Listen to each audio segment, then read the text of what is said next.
there's another kind of instinct that you need to be on the lookout for, and this one is a liar. This one is a saboteur. This one is a backbiter. This is the instinct that says, you've had enough. You've given it your best shot. You can stand down. You can back off. You can rest now. Which sets up this problem for all of us. You're never going to feel like it. It's your job to make yourself do the crap you don't want to do so you can be everything that you're supposed to be. And you're so damn busy waiting to feel like it. And you're never going to. And that's the problem. There are those of you, you're still immature. When your excitement is up, your effort is up. But when your excitement goes down, your effort goes down. For some of you, you're too seasonal.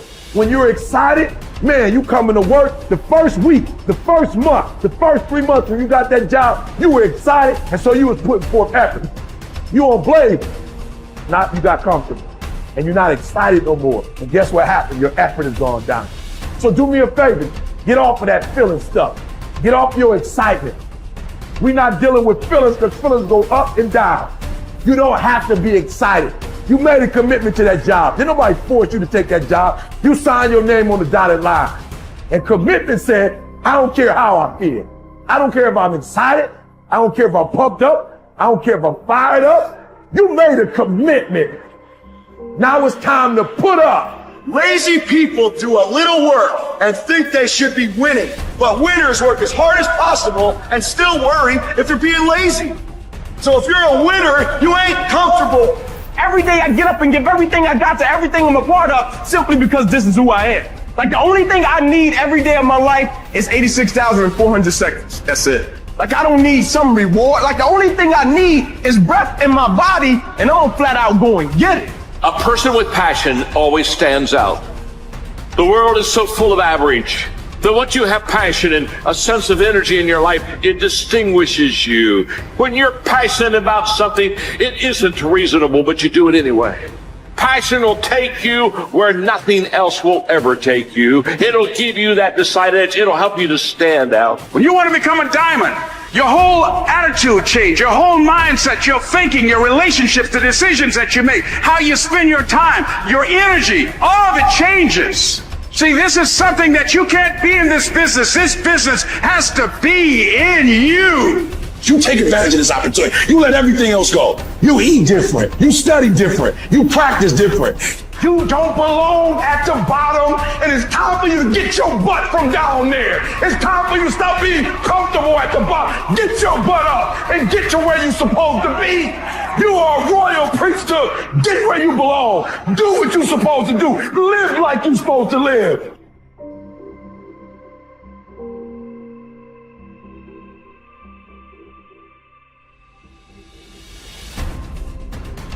Get better every day. Socrates didn't know much.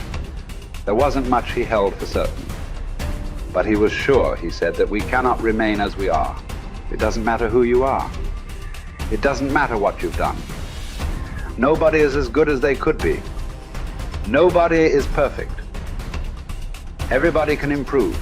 There are few self-fulfilling prophecies more important or more dangerous than this. If you think you have room to grow, you do, and you will. If you think you're as good as you can be, you're right. You won't get any better. It has been said that Tom Brady, the greatest quarterback in history, the youngest and the oldest to win a Super Bowl, isn't obsessed with winning. That's not what he focuses on. He's obsessed with improving the accuracy of his touchdown passes in the fourth quarter. He's obsessed with getting a little bit faster at releasing the football. He's not willing to stay the same, even though that same is very consistently the best in the league. The process of getting better, that's his drug. That's the dragon he chases. That's how he is able to defy aging and all expectations. The Japanese word for this is kaizen, continual improvement. Always finding something to work on, to make a little progress on. Never being satisfied, always looking to grow. Revolution, transformation, That's what amateurs chase. The pros are after evolution. If the first step is just showing up, committing to doing something each day, then the next step is finding something to focus on getting better at each day. And in this, where cumulative improvement meets compounding returns, we can harness one of the most powerful forces on earth. Think about it. Most people don't even show up. Of the people who do, most don't really push themselves. So to show up and be disciplined about daily improvement. You are the rarest of the rare, and if improvement sounds difficult, how about just making fewer mistakes? This is what Gehrig's manager said about him. The secret to Gehrig's incredible trajectory as an athlete wasn't just his commitment. It was that he never made the same mistake twice. The guy who began his career blowing at least one play per inning improved to one mistake per game, to one per week, to one per month. To err is human. But to err is each day is to become closer to the divine. We not only hold ourselves to a standard, but we ratchet the standard up as we go. Just as with weight training, what we're lifting should be steadily increasing with each subsequent workout. Our unwillingness to be satisfied with our performance, to be done with our progress, is what keeps us from plateauing. It drives us forward. Is it a little discouraging that we never seem to arrive? That our standards rise just out of reach of our abilities? Absolutely not. We move the goalposts so the game doesn't get boring, and more important, so it never ends. Ultimately, this brings us more pleasure and more satisfaction. We reach heights we'd never have been able to see otherwise. Do you want to be rotting or ripening? Are you getting better? Because if you're not, then you're probably getting worse. Anyone, whether they're a professional athlete or a house cleaner, can get better at their job. You can get better at being a person, a citizen, a son or a daughter. You can get better at how you think, how you focus, what you think about.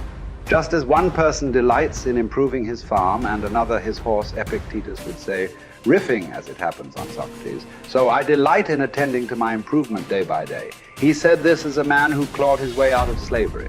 He said this from exile. He said this as one of the wisest men in the ancient world. And still, he was focused on how he could get better every day, in every way. One can imagine that for Epictetus, this discipline would have been extremely helpful in those dark times, because it gave him something to focus on, something only he controlled, not his master, not society, not his station in life. But this discipline is also helpful in the good times too, preventing one from getting too cocky or complacent. It doesn't matter what the scoreboard says, or the bank balance, or the sales figures, or the headlines. You know whether you're getting better or worse, whether you're making progress day to day. And if you are, wonderful. If you know there is room for improvement, also wonderful. Either way, your marching orders are the same. Come what may, success or failure, fame or misfortune. A focus on progress lets us look ourselves in the mirror with pride and ignore all the commotion in the background. It's the journey of a lifetime. In fact, that's the way to think about all of this. How much progress could you make if you made just a little each day over the course of an entire life? What might this journey look like? Where might it lead if each bit of progress you made presented both the opportunity and the obligation to make a little more progress, and you seized those opportunities, you lived up to those obligations each and every time? Will you choose to take this journey? Will you continue on, even when you've reached further than you ever thought you could go? Or will you stop there? Are you going to keep practicing? Or have you decided that this is good enough? That you're good enough? Will you remain as you are? Or become what you're capable of? Because once you stop getting better, there's only one direction to go. Do the best you can. The Emperor says in Marguerite Yourcenar's beautiful novel Memoirs of Hadrian, do it over again. Then still improve, even if ever so slightly, those retouches. It's a beautiful irony. You're never content with your progress, and yet you're always content. Because you're making progress. What does it mean to live an infinite life? Clearly, our lives are finite. We're born, we die, we come, we go. But life is infinite. The game of life will continue with us or without us. Which means every single one of us has a choice. We don't get to choose the nature of the game. Life is infinite. We don't even get to choose if we want to play in the game or not. Once you're born, you're in it. We get one choice. Do you want to play with a finite mindset, or do you want to play with an infinite mindset? To play with a finite mindset means waking up every day and say, I'm going to be the best, I'm going to be better than everybody else.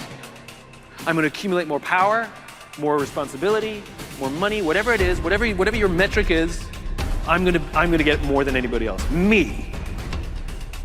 And when you die, you take none of it with you.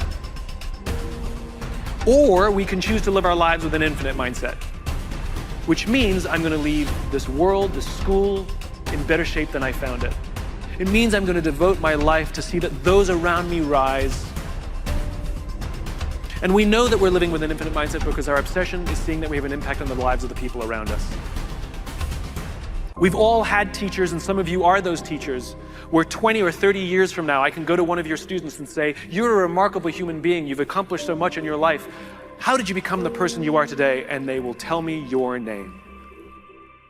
We all remember the teacher who believed in us. We all remember the teacher who had our backs. We all remember the teacher who saw something in us that nobody else saw. We've forgotten all the others, but we remember those couple.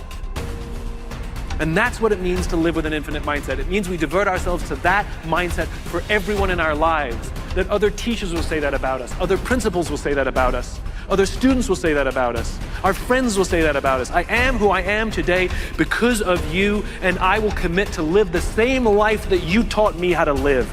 And you will literally live on beyond your own lifestyle, your own lifetime. That when you're gone, others will carry your work for you. This is what it means to live an infinite life, and it is just a choice.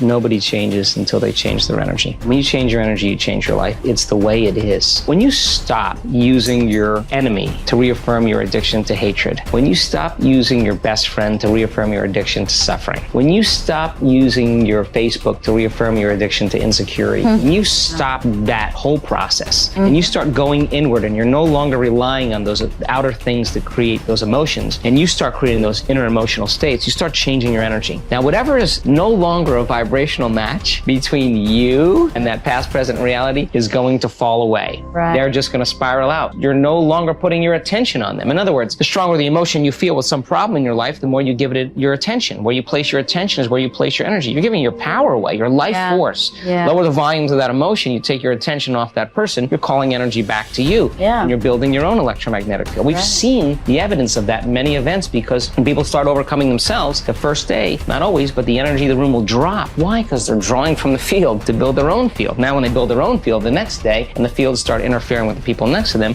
whoop, the energy in the room just keeps going up. So now there's no longer a vibrational match between you and your coworker. Be prepared, because that old known thing is going to fall away because you're no longer emotionally and energetically connected to it. So then when you get in that state, it's not a time to try to put it back together, because at the same time these things are unraveling and they're moving towards chaos, and chaos is just unpredictable order. It's novelty, the newness of an experience that you can't predict is chaos. If you apply the formula, and all potentials in the quantum field exist as electromagnetic potentials. They are possibilities. When they begin to synchronize coherently, your brain and heart, you got a strong Wi-Fi signal, because now you're putting out a very laser coherent signal. When there's a synchronization between your energy and that potential that exists in the future, but it really exists in the present moment, because that's where they exist in the quantum. Now you start to see synchronicities in your life, and those are breadcrumbs from the field, like keep going, you're onto something.